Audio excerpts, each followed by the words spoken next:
Hello, good evening. I am going to be chatting with you guys about building happy, healthy, could also be happy habits together. If you guys have questions during the talk, feel free to just put something in the chat or interrupt me. It will not hurt my feelings or distract me at all. So let's see. Sorry. I've got to figure out. There we go. Okay. So my name's Ellen Carter. I am a behavior analyst. I live in Austin, Texas. I have been a BCBA for 15 years now, and I've worked in the field for over 20 years. I've got two girls that you see in that picture.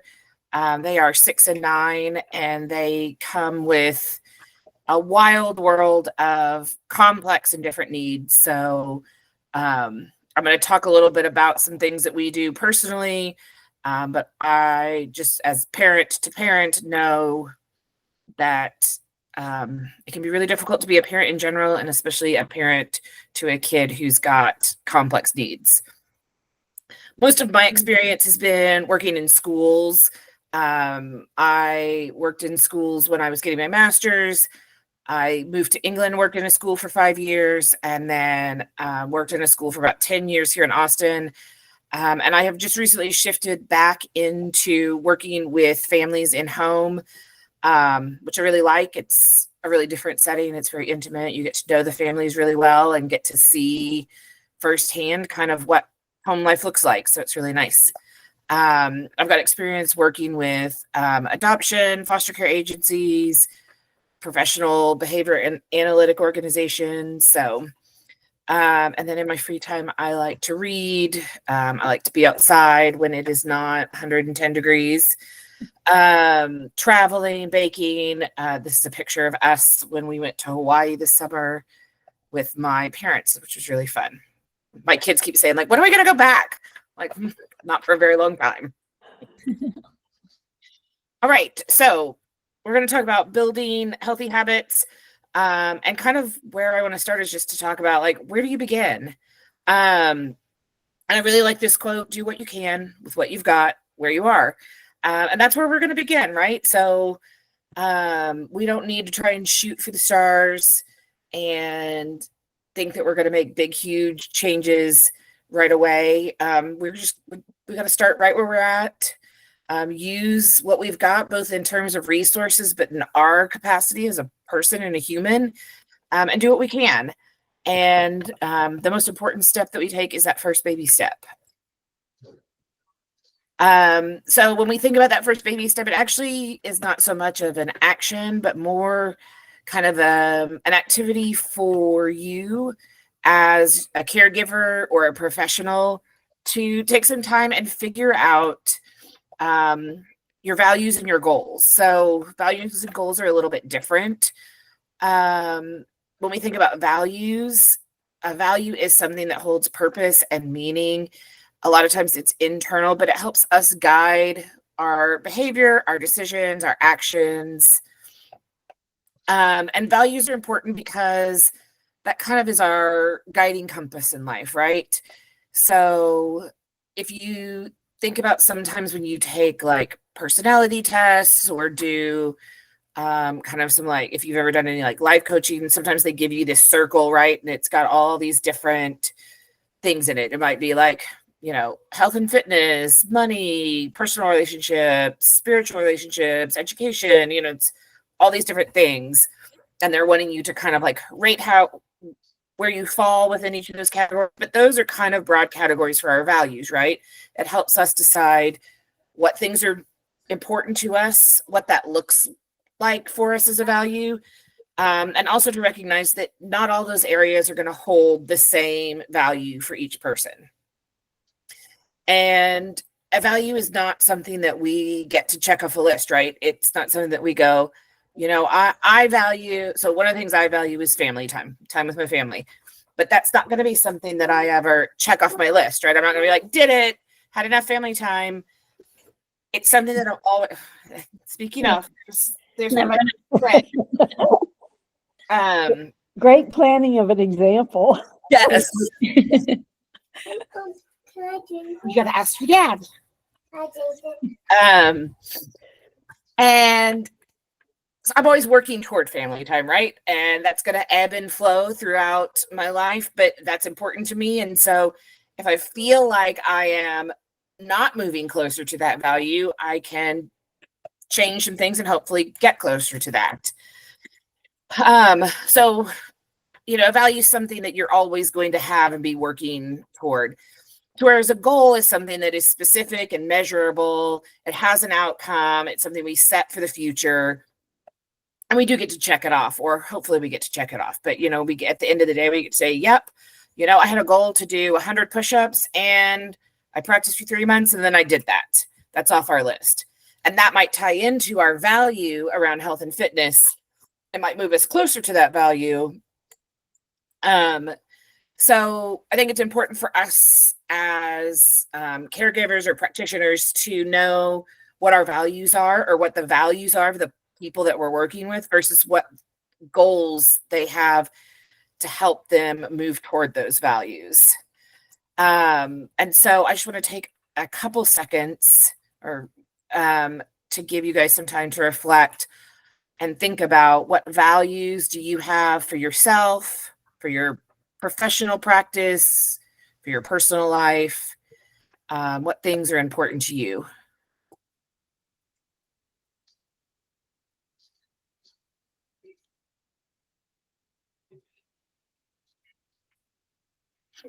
I will share that, like I said, a value of mine is family time. And one thing that I, at one point, had a goal of is I wanted us to sit down and have dinner together every night. And I wanted that dinner to be cooked by myself and well-rounded and something everybody loves. You can laugh at me now, but I was like, I'm going to do it. Like that is the way to achieve good quality family time, is we're going to have family dinner, and it's going to check all these boxes. That's my goal. And I'm going to continue to come back to that story because that is not how things turned out. Shocker, right? All right. So we have our values. We know what goal we want to achieve. And so the next thing that we typically do is, or what I typically do is start to think about needs versus wants. So when we're thinking about this habit, what parts of this habit need to happen versus what parts would be nice to have? In behavior analysis, they talk about this as critical features. So what has to happen for the behavior to happen versus variable features, what would be nice. So for an example like that, if you wanted to teach someone to draw a line, like what is going to happen? They're going to have to grip something that makes a mark, and they're going to have to make the motion of a line, either up and down or left to right. The variable features could be what they're using to mark with, what color it looks like, if it's straight or maybe a little curved, what it's written on. There's just all these, like all those things are wants, not needs. But in order to say, yes, they can draw a line, we need to see a mark on something that shows that goes up and down or left to right. This looks a little different with habits, because sometimes what we need and what we want are going to overlap, and sometimes that's going to come back to our values, right? For a habit, for me, what I might decide is something I need might be different to something I want, and sometimes I'm going to have to let go of some of those needs to really get those critical things achieved first. And again, I encourage you, when you're doing this, to write down what success is going to look like for you in short, medium, and long term. So something that we are working on in my house right now is getting dressed for school. The morning routine, from wake up to dropping off at school. So what is getting dressed, or getting ready for school look like? What needs to happen, and what do I want to happen? What needs to happen? Well, to be honest, if you are going to walk into school and they're not going to say you have to leave again, You got to have on shirts and some sort of bottom, right? Or a dress. You have to have shoes. Can't go to school. I put backpack. I don't know. I guess you could go with that. That's probably a want now that I think about it. You got to have lunch either through the cafeteria or through a lunchbox, but you're going to need to eat in the day. You need to get in the car. I'm assuming we're driving to school. And you got to buckle your seatbelt, right? That's how we're going to get to school. And you're probably all thinking, you've left out some things, right?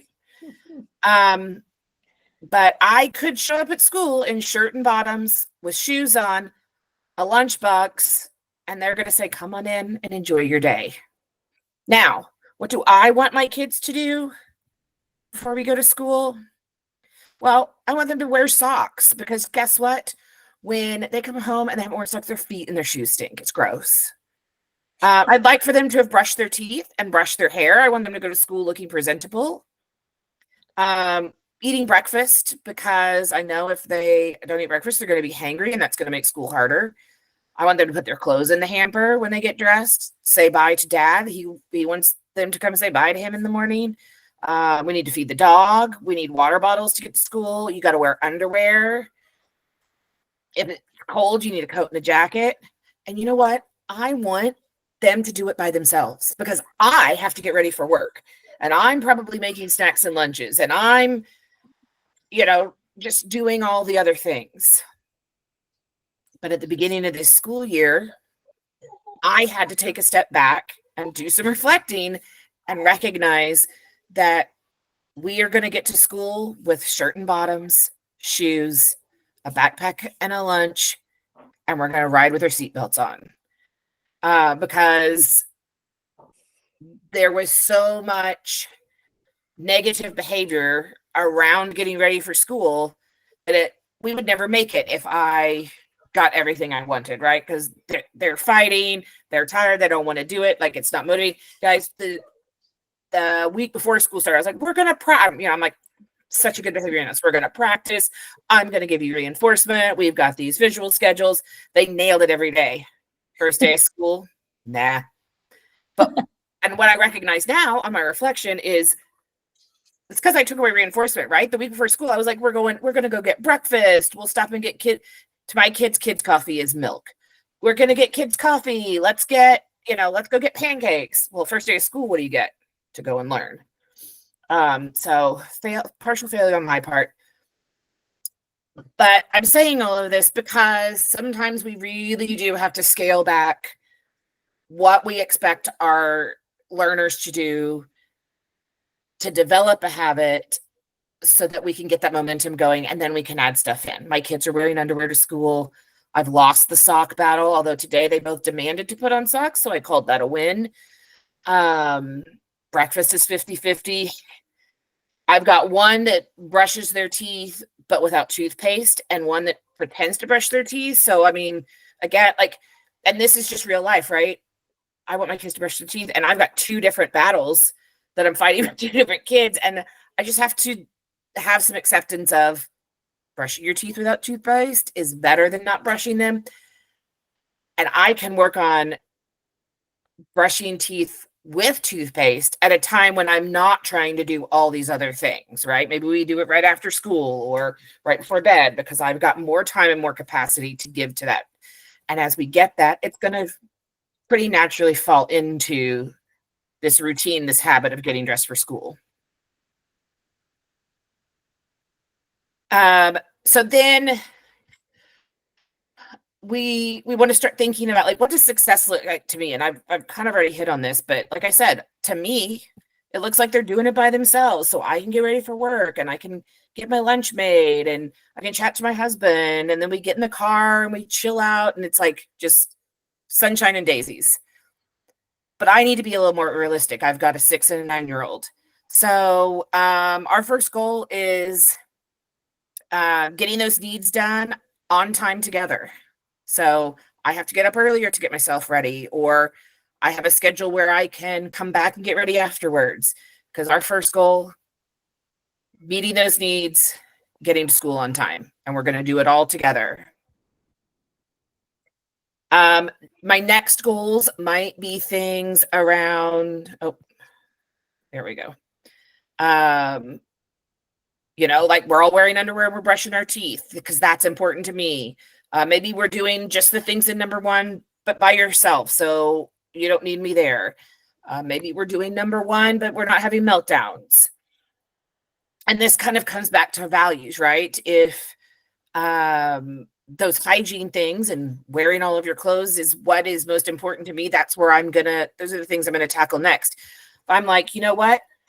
I just need time to get myself ready. Maybe that's where I tackle. So we're kind of in a circular process of going back to those values, deciding what is next on our list. And then the third kind of area of success might be that they get their backpack packed by themselves. That they accept me putting a coat in their backpack. Maybe it's that we get, that we're able to eat breakfast in the car because it's ready and we can take it with us. So we're breaking this big goal down of like, we're going to get ready all by ourselves into these more manageable steps so that we can see success as it's happening in shorter increments. So, talking about setting some goals. Again, I like this quote, just if you're stuck in a rut, do something different. Just pick one small thing. So we're going to kind of talk about those tips and tricks in a minute. And this is a big part of it. Just if it's not working, we're going to try something different. And it doesn't have to be something big. It can just be something small. Oh.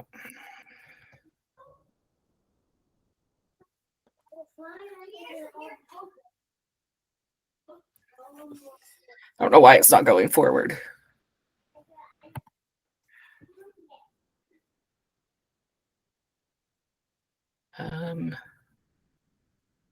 Let's see. Sorry, guys. There he goes. All right. So again, this is not something you necessarily need to be writing down and doing, but it's good practice to just think like, you know what, by the end of the first term, we're at school. And then by winter break, this is where I want to be. And by spring break and by end of the year.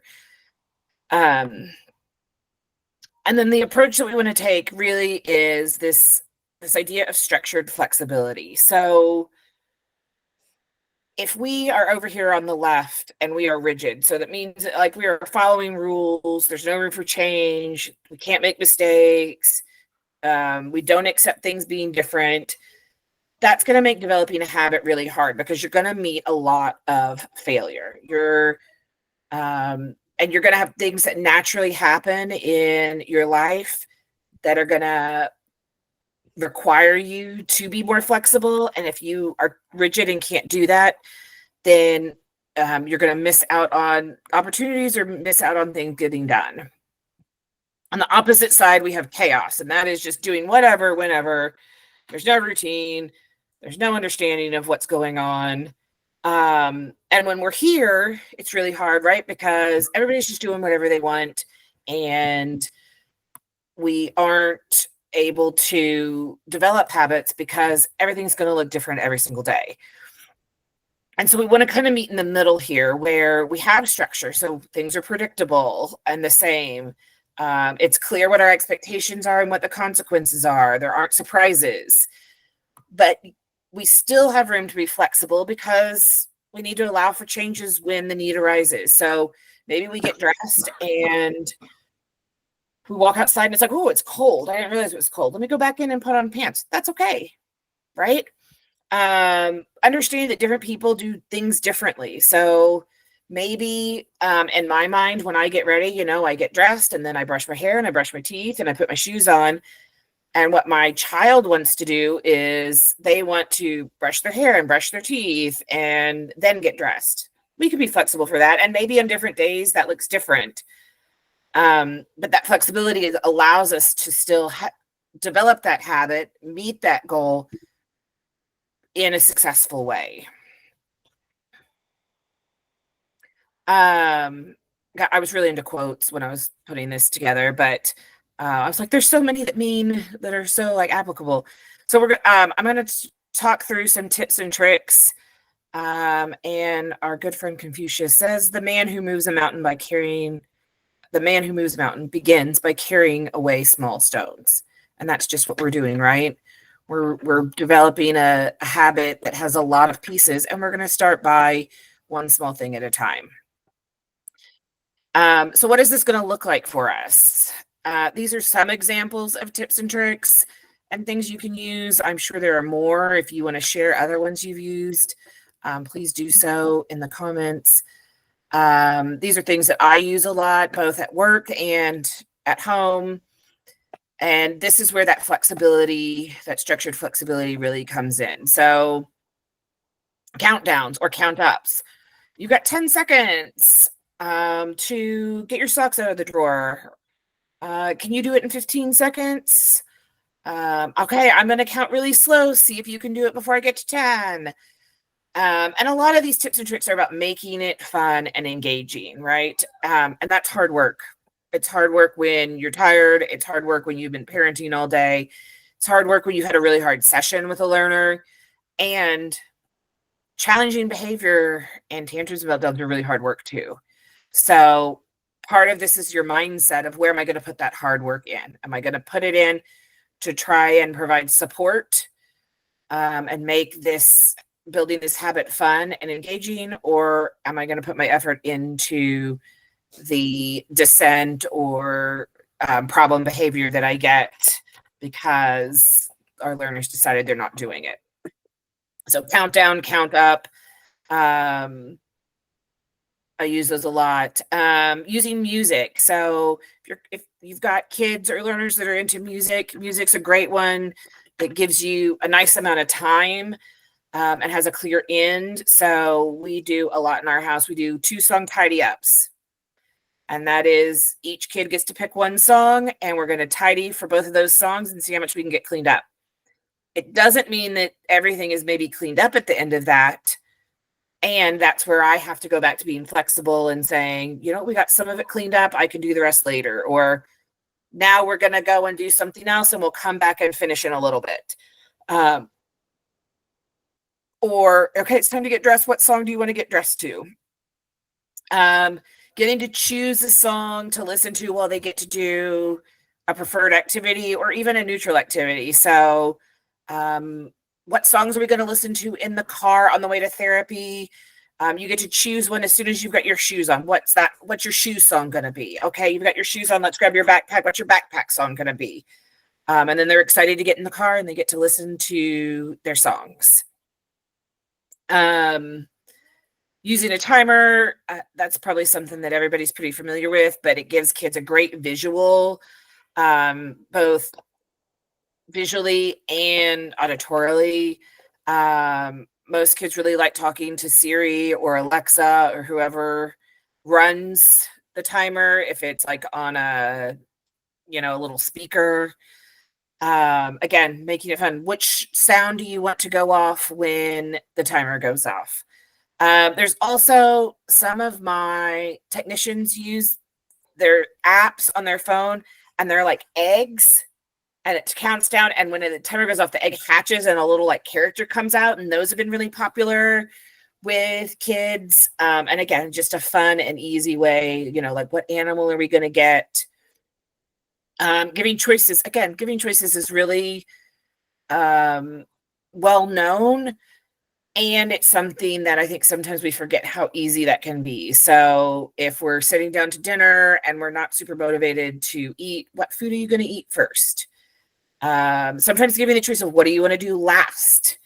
So, okay, we're gonna brush our teeth. What part do you want to do last? Maybe it doesn't make complete sense in, maybe they say I want to put toothpaste on last. It's like, okay, well, we're going to put it on before you brush your teeth, and then we can put it on again last. That's going to be so silly. Giving choices of, okay, we need to get your backpack, put your shoes on, and grab our breakfast. Which one are you going to do? Which one am I going to do? So they get to pick for what I'm doing. It gives them a sense of control. Sometimes we'll do, okay, we've got to write 10 spelling words. You get to pick 3 that I'm going to write for you. So you'll tell me how to spell them and I'll write them, and then the rest you'll write. So still getting that learning in, but having an opportunity to have some control and make some choice. Doing a number of items. So I've assigned you to pick up 10 magnet tiles and you to pick up 10 Legos. Ready, set, go. Or, okay, while you're getting your socks on, I want you to tell me the names of, can you think of 10 dinosaurs that you could tell me the names of? We're going to brush your hair and I'm going to name 20 fruits and you count for me. And when I get to 20, we'll stop. So again, just pulling in their interests into those habits so that they have easy kind of positive interactions while they're doing the things that maybe aren't as fun for them or aren't as easy for them. It takes their mind off of the task and they're thinking about dinosaurs or fruits or presidents or whatever it is that they're into. Using a marble jar. I don't love marble jars because I feel like it's really unattainable for kids. It's like, fill up this giant jar. It's going to take you 3 weeks. But I have used it in smaller jars or bigger items and just like constant, you put your shirt on, there's a marble. You put your underwear on, there's a marble. One shoe, another shoe, one sock, so they're getting like 20 and that jar fills up a lot faster. Similar to that, tickets or sticker charts or points, things like that. So, right now we have a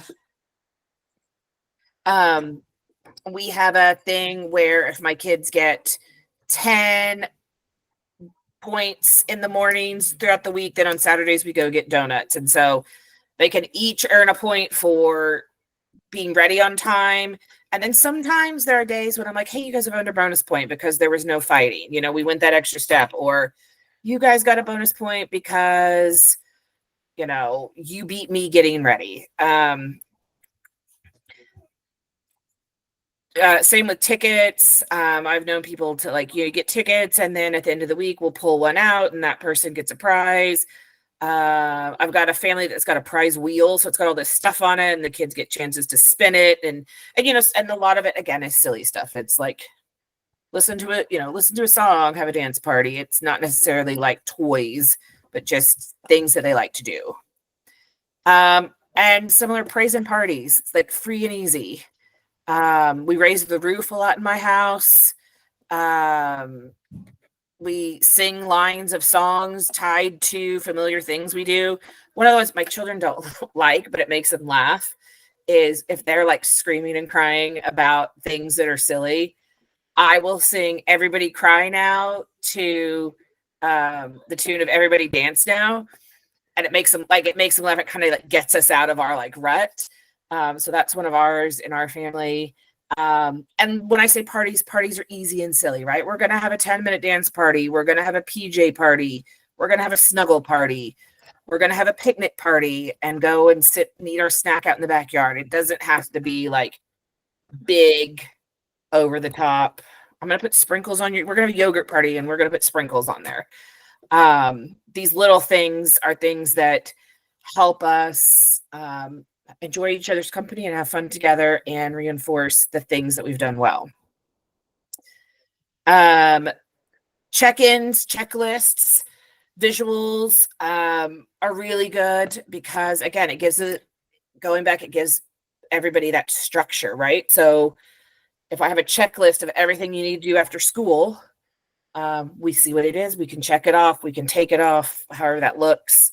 It gives us opportunities to give praise, but also redirect without necessarily being the one to say, go do your homework, right? It's like, what's next on your checklist? And again, you can tie some of these other things back in, right? Choices. You can do the checklist in whatever order you want. It may not make sense to me, but my goal is that we get the checklist done because I know that your value as my child is that you want to watch TV.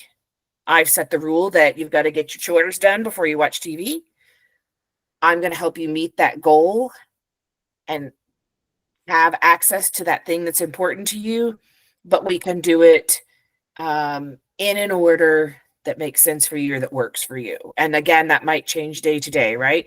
Today, I want to get my math homework out of the way because I'm worried it's going to be too hard and I just want to get it over with. Or I'm leaving my math work to the end because it's super easy and I can get it done really fast.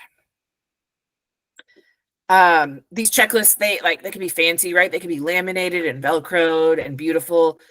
They can also be quick and dirty, like, okay, here's my paper. Let me write it out. You mark it off. Some kids, elementary age, you could give them a checklist like this, right? Okay, you're gonna eat grapes, unpack your backpack, wash your hands, and they can remember that. And the point of these tips and tricks too, like I said, is to build in fun, silly flexibility while still providing that structure of the habit.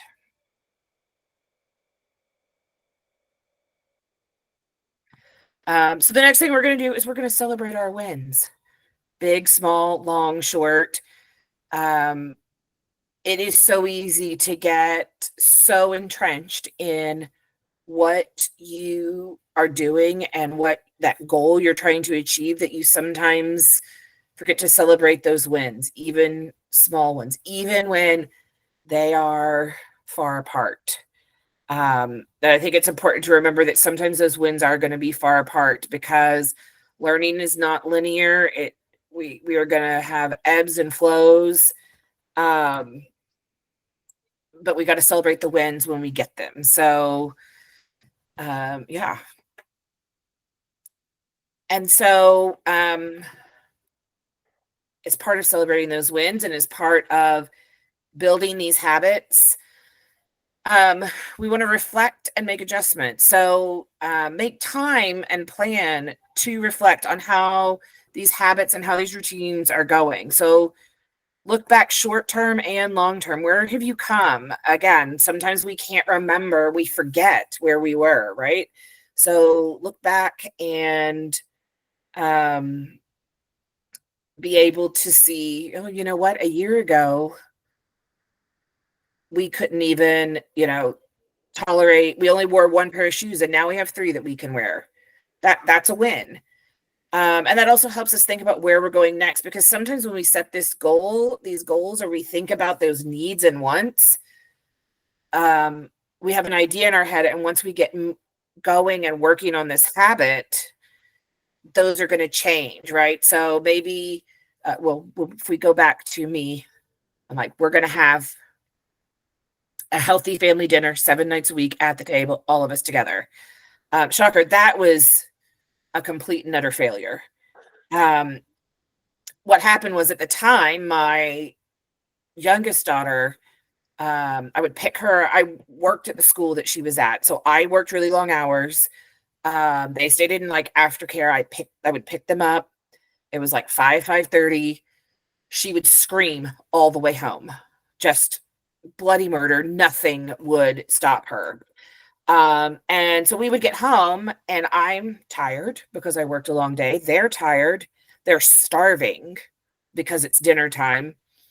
And I am so overstimulated by the fact that I had a kid in my car for 30 minutes screaming.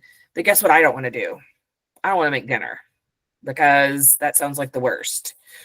So I really had to keep my value of family time while adjusting the goal that I had. And part of that reflection for me was readjusting what family dinner looked like and recognizing that family dinner could be McDonald's around the table. Family dinner could be popcorn and a movie. Family dinner can be 2 nights a week sometimes. Maybe we're in a season of life where we've got lots of things going on. We've got sports and events. Family dinner is going to be 2 nights a week. Family dinner is going to be at a restaurant. It's going to look different. But I had to adjust that goal for myself and know that the value of family time. What do I want from family time? I want to spend time with my family. It doesn't matter what we're eating or where we're sitting, or the nutritional value of the food. What matters is that we get quality time together. And that was a big adjustment for me. That took a lot of reflecting and a lot of accepting that I didn't have to be a super mom in the kitchen. And as part of a reflection, we need to also know that we have to give time for things to change. So this is really hard work. This is really long work. And when we decide something, it may not work very well time number 1 or 2 or 3, but we need to just give it some time to see if it's going to work, because just like we have to get used to what we've changed about our behavior to implement this habit and support our kids have to get used to this new habit and expectation. So kind of set yourself a timeline. Like, are you going to try this for a week, for 3 weeks, for 5 days? What's that going to look like? Because we want to give everybody long enough to learn the system, but not so long that everybody burns out and gives up. And sometimes that reflection could look like, man, I've been doing this. I am exhausted. You know what? Teaching my kid to brush their teeth at the end of the day does not work for me because I'm too tired and I don't have the capacity in my tank to work through that. So actually, we're just going to start by work. I can commit to doing it 3 days a week. And then once you've done it 3 days a week for a couple weeks, okay, you know what? We're going to try for it. Because also we're building these habits. These skills are getting easier. So it's not taking so much from us as a caregiver. And it's not such a high taxing demand for our kid. So as that skill gets easier, we can put a little bit more into it. But it's important to reflect and decide when to make changes. It also means that sometimes you mentally have to make minor adjustments. So, for example, with this, like getting ready for school and my kids, I'm like 10 points and we'll get donuts on Saturday. Well, the first week, we should not have earned our 10 points. But I needed my kids to access that reinforcer to still be motivated, right? After the first week, I'm like, didn't do it. They're going to be like, well, this is the worst. Like, we thought we did great all week. So I had to, again, like lower my bar a little bit, right? Look back at those needs. Like, we made it to school on time. I think week 3, we were late to school. And it was a really nice way for me to say, hey, you guys got a tardy. You can't get a tardy and get donuts on Saturday. And that has been meaningful for them. That has stuck with them. They're like, I don't want to be tardy. But I had to make that adjustment that first week and kind of lower my bar a little bit to then build it back up. And then again, I'm saying this, and I know that this is hard to do, but really trying to identify support. So connecting with community, maybe that's a Facebook group, maybe it's a mom's group, maybe it's a group of other technicians. But that's going to allow you to vent, to say like, man, this is just really hard. Like, I know that this is what I'm supposed to be doing, but I'm exhausted. And you have somebody that knows what you're talking about when you say that. Having people that can tap in to help, provide a break. Transitions are really hard for my youngest. And so a lot of times, even if we're, she's like, I want to go eat at a restaurant. Great, let's go eat at a restaurant. And she's like, like, pick up your shoes, like bring them in the car. Let's go. I don't want to go. I'm not getting in the car. And you're like, oh my gosh, I'm doing what you want. And my sister lives really close by and she has a daughter the same age. So we're together a lot. And I love when she's around because she can look at my daughter and say, come on, let's go. And my daughter's like, yes, I'll do it for you. And that used to make me feel really guilty. Like, oh, my sister shouldn't be doing that. Like, I hate that, like, she has to, like, step in. It makes me feel like I can't parent my kid. Another day, I just thought, no, you know what? This is such a nice bit of support for me to know that in those moments, she's more than willing to step in and be that positive, like, come on. But also that I can lean on her for that and be able to go and do the fun things that we want to do without feeling drained.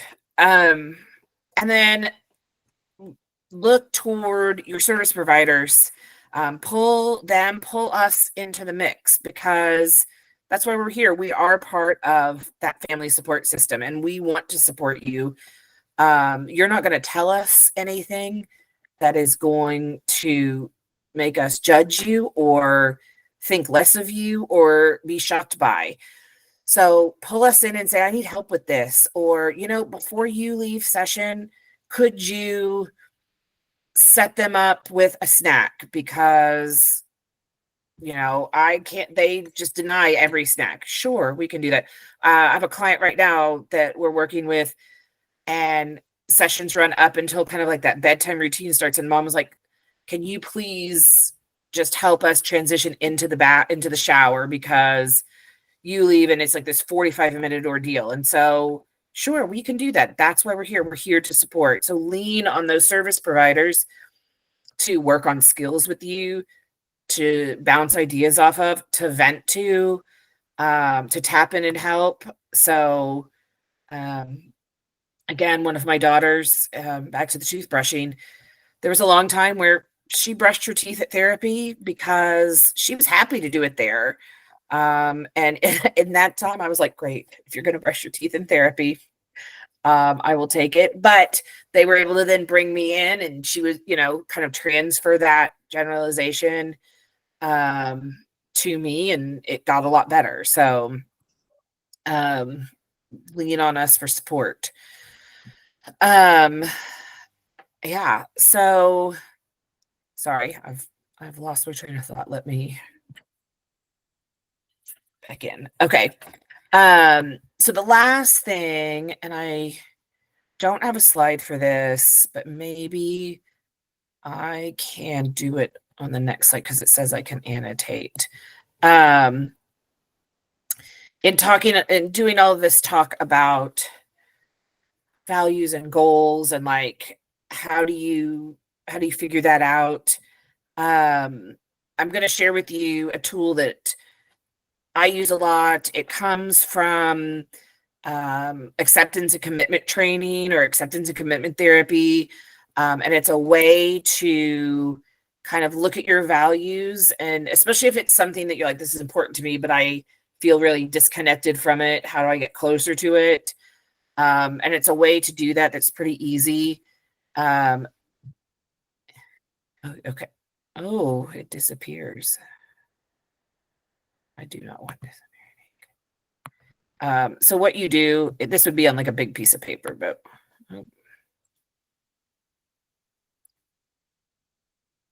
maybe you're going to get to see it. Okay, there we go. So what you do is you draw a grid. It's called a matrix, but you draw a grid, and everything up here is your outward behavior. Everything down here, let me see, are your inner thoughts. And so what we can do with this is think about, on this side, we're moving toward things that we like or things that we value. And on this side, we're moving away from our values. And kind of in the middle here is us. So if you think about something that you value or something that's important to you, I'll just use the example again of like this family dinner. That's an important value to me. And then I kind of just work my way around, starting here in this lower right quadrant, and answer these questions. So like, what are my thoughts, or how do I feel when I'm close to this value of family time? And it's things like, it makes me feel good, right? I feel connected to my family.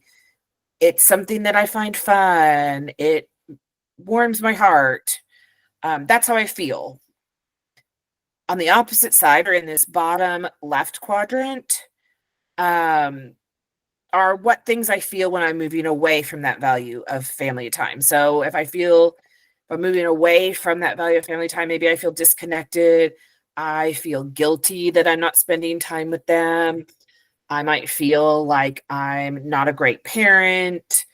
I might feel jealous that another adult in their life, their dad or my sister, is maybe seeming to be closer. The thing that my kids can say to me that just gets me in the heart every time is, I want my dad to do it. I want them to love their dad, right? But when I'm trying to do something, they're like, but my dad does it better. I'm like, oh no. Um, but when I'm not accessing that value, I start to have all these thoughts, right? These negative thoughts, these thoughts make me feel bad. Well, if that's what I'm thinking about myself and about this value, what does my behavior look like? I'm probably, if I'm feeling guilty and they're saying, I just want my dad, I'm probably like, okay, fine, just let dad do it. They don't want me anyway. I'm probably engaging in like avoidance behavior, right? Scrolling on my phone, hiding in the other room, saying that I'm very busy and pretending to be very busy on things that aren't important. And that does not move me closer to family time. That moves me away. And again, we're in this cycle, right?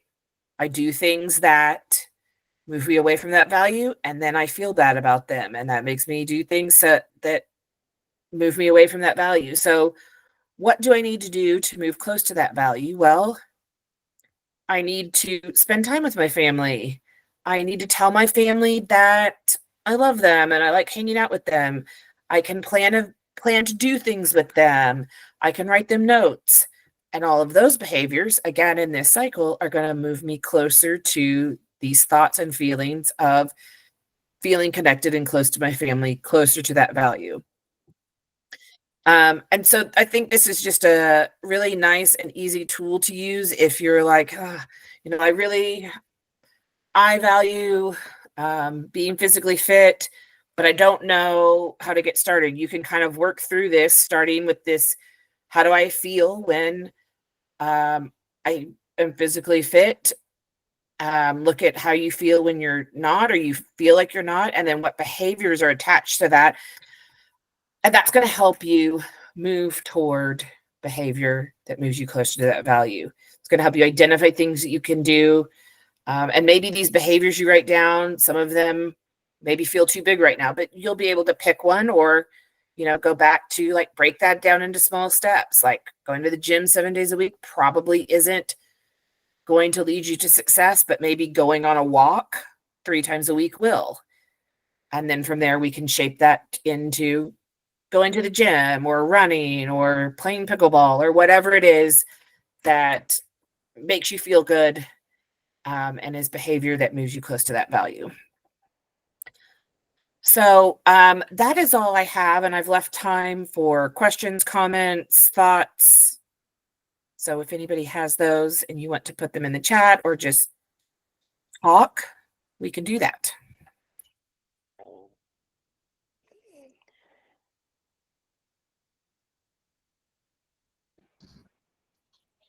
I love that you used the matrix. I was like wondering if you were gonna bring it up, because we used to work together, and I remember bringing up this matrix all the time.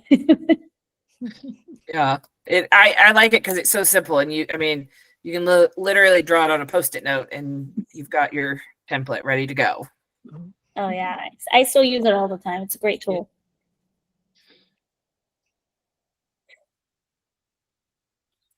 Anything else? Agreements, disagreements? I just think you hit on a lot of things that are just so everyday and common, but that we don't make the right choices for it. So that I appreciate you bringing those things up, because those things are so important, and we build on that to have the bigger things happen the way we want them to. Yeah. I did have a question, actually. Yes. what would your advice? So my son, he is like 2.5, and I mean, he babbles well, but he's not speaking yet. And so, in terms of those, do you have any advice for like those tips and tricks for children who are still so young to where you can't use words as much to, I guess, give positive reinforcement? Sure. So I try and use a lot of like pictures.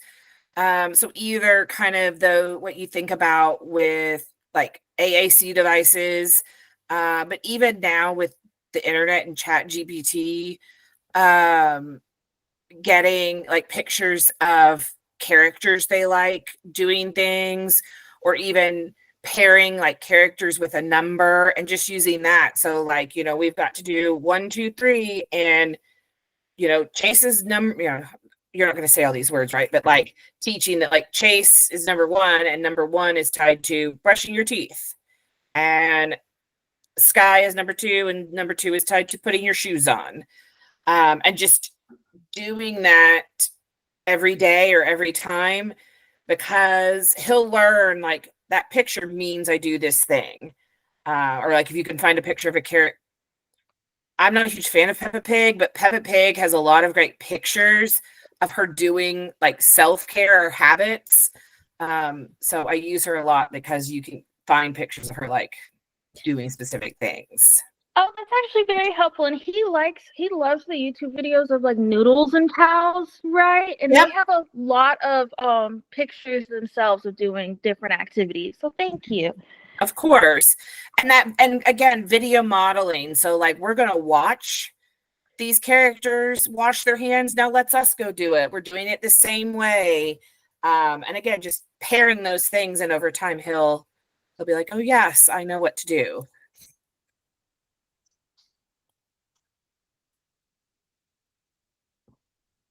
Anything else? Oh, that was it for me. So thank you very much. Thank you guys for coming. I appreciate your time. Have a good evening.